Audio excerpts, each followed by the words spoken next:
হাই friends, এয়া চাওক নগাঁও উৰিয়াগাঁও আমাৰ কাম চলি আছে। ফল চিলিং, টি চিলিং, টাইলছৰ হাউচ, ঘৰৰ এনি কাম, কি কাম লাগে চাওক আমাৰ মিস্ত্ৰীদাসকল কি ধুনীয়া কাম কৰে। মিস্ত্ৰীদা কি খবৰ? ভাল?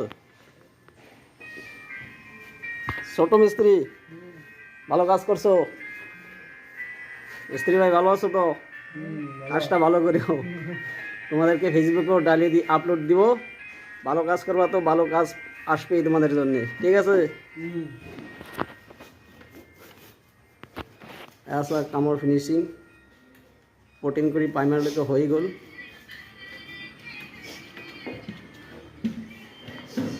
সিলিং ফল সিলিংবিলাক যদি আপোনাৰ ভাল লাগিছে, লাইক কমেণ্ট শ্বেয়াৰ কৰি স্ক্ৰীনত দিয়া নম্বৰত যোগাযোগ কৰিলেই হ'ল।